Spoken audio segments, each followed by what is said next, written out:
नमस्कार दोस्तों, स्वागत है आप लोगों का हमारे आचार्य जागेंद्र मिश्रा चैनल में।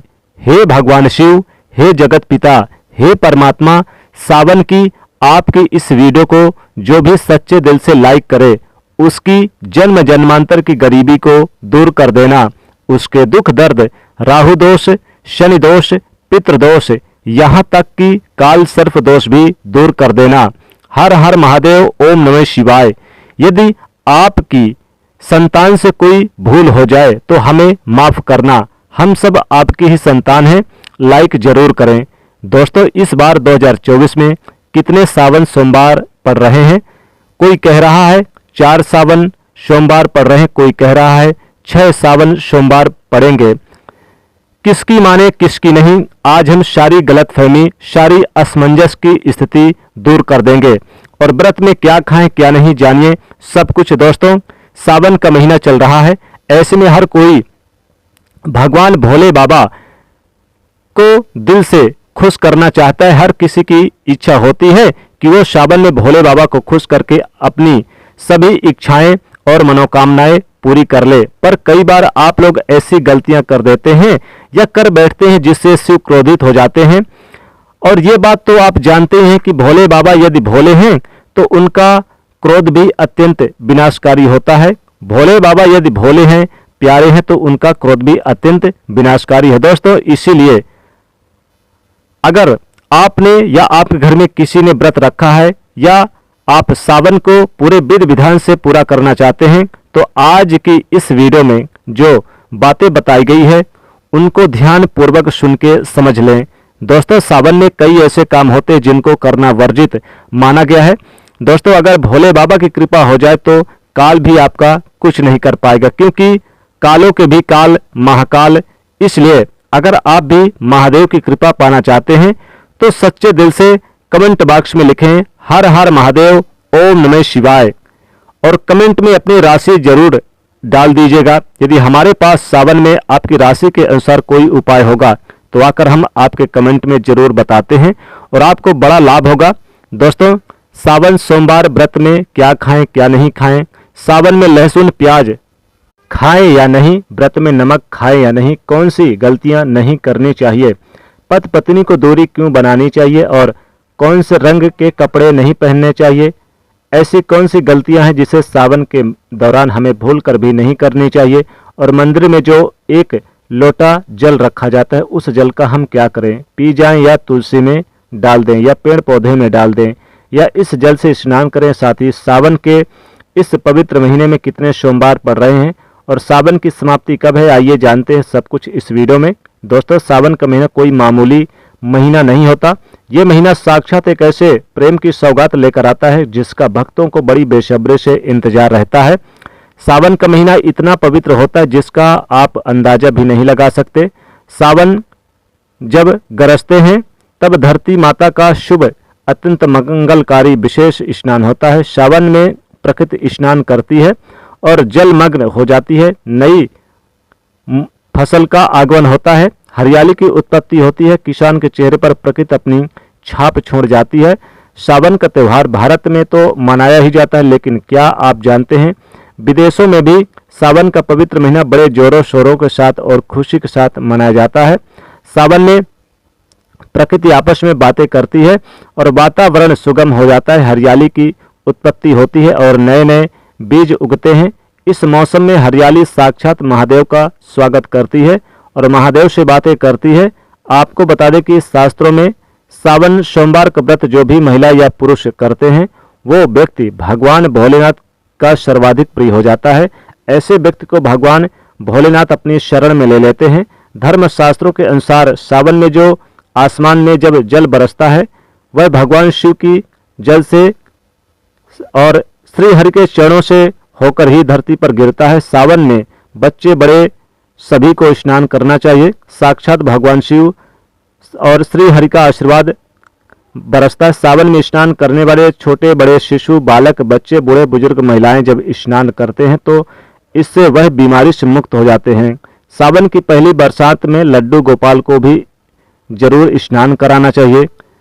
उन्हें चांदी की थाली में या पीतल की थाली में या माटी की थाली में रखकर स्नान अवश्य कराना चाहिए। सावन की पहली बरसात लड्डू गोपाल को अत्यंत प्रिय है। लड्डू गोपाल की विशेष कृपा पाने के लिए सावन के पहले ही दिन लड्डू गोपाल को स्नान अवश्य कराना चाहिए। दोस्तों, सावन में कांवड़ यात्रा का क्या कहना? शास्त्रों का कहना है कि सबसे पहली कांवड़ यात्रा भगवान परशुराम ने शिव को समर्पित अपनी कांधे पर उठाई थी और तभी से भगवान शिव को प्रसन्न करने के लिए कांवड़ यात्रा की जाती है। सावन में कांवड़ यात्रा करने से और भगवान शिव को जल अर्पित करने से बहुत ही शुभ होता है, बहुत ही अच्छा माना जाता है। सावन 2024 में इस बार 22 जुलाई से शुरू हो रहे हैं दिन सोमवार से और इसकी समाप्ति 19 अगस्त दिन सोमवार से हो रही है और इस बार 5 सोमवार सावन पड़ रहे हैं दोस्तों, जो कि बहुत ही शुभ और अच्छे दुर्लभ योगों में पड़ रहा है। दोस्तों, पहला सोमवार 22 जुलाई, दूसरा सोमवार 29 जुलाई, तीसरा सोमवार 5 अगस्त, सावन का चौथा व्रत 12 अगस्त और अंतिम और पांचवा सावन सोमवार व्रत 19 अगस्त को रखा जाएगा। ऐसे में कुल मिलकर 5 पड़ेंगे कुल मिलाकर। दोस्तों, बता दें कि इस महीने में आपको कौन सी गलती नहीं करनी चाहिए जिससे शिव नाराज हो जाएं। सावन व्रत में ये फल तो कभी मत खाना भूल कर भी, भगवान भोलेनाथ आपसे क्रोधित हो सकते हैं, आपका व्रत टूट सकता है। आइए जानते हैं ऐसी कौन सी सावधानियां जिसे बोलकर भी नहीं करनी चाहिए। दोस्तों, नंबर 1, शास्त्रों में कहा गया कि व्रतधारी को उधार मांगकर फल आदि नहीं खाने चाहिए, इससे आपका व्रत अधूरा रह जाएगा। सोमवार का व्रत हो या फिर कोई भी हो क्यों ना हो, आप पड़ोसियों से मांगकर भी व्रत आदि में फल वगैरह नहीं खाने चाहिए। व्रत में उधार मांगकर खाने से व्यक्ति का व्रत झूठा हो जाता है। ईश्वर की शरण में आने पर व्यक्ति को झूठ नहीं बोलना चाहिए, कर्ज नहीं लेना चाहिए, चुगली आदि नहीं करनी चाहिए, उधार मांगकर भी नहीं खाना चाहिए। अगर आपको कोई अपनी मर्जी से खाने के लिए व्रत में कुछ देता है तो आप उसे खा सकते हैं, लेकिन व्रत में कम से कम उधार मांगकर फल आदि नहीं खाना चाहिए, इससे पाप लगता है और व्यक्ति की पवित्रता भंग हो जाती है। दोस्तों, सोमवार का व्रत हो या फिर सावन का कोई भी दिन हो, आपको नाशपाती नहीं खानी चाहिए, नाशपाती अच्छी नहीं मानी जाती।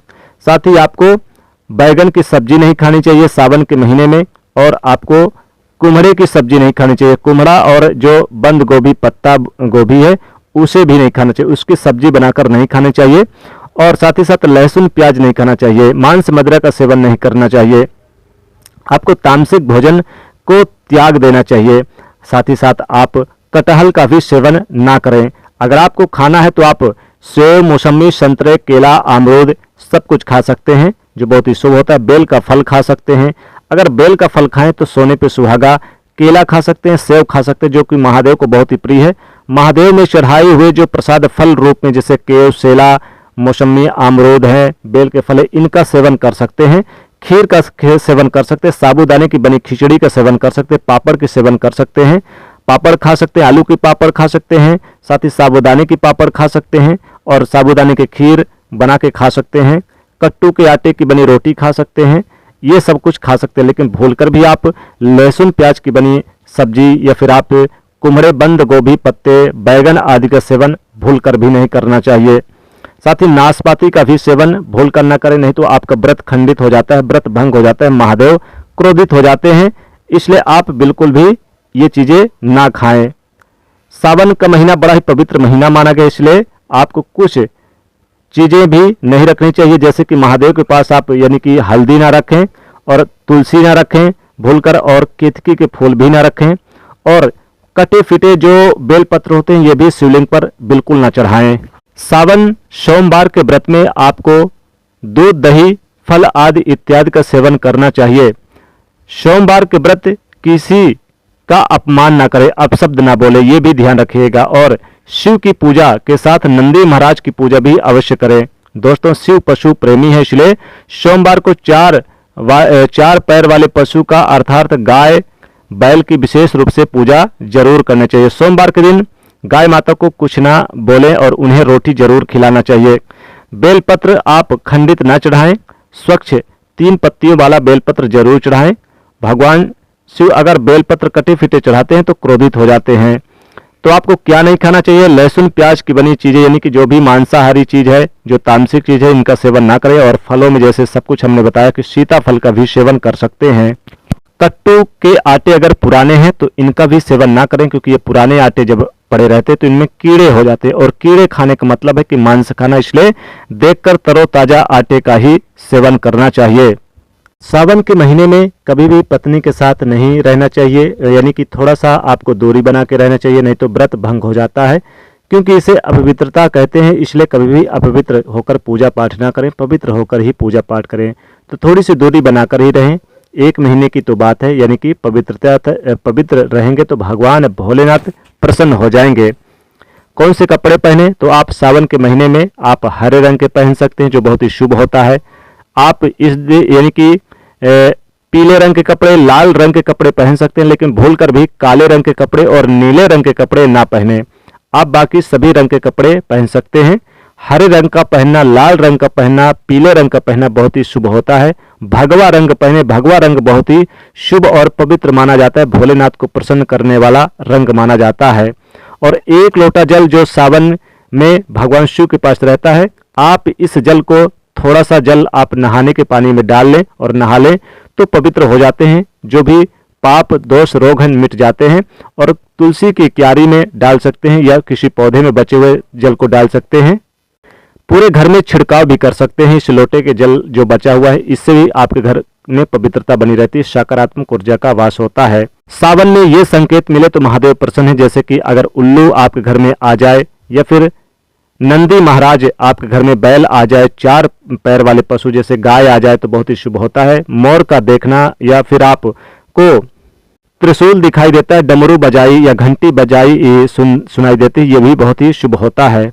सावन के महीने में नीलकंठ का दिखाई देना बहुत ही शुभ होता है। नीलकंठ अगर आपके घर में आ जाए तो ये महादेव, साक्षात महादेव का आगमन का संकेत होता है।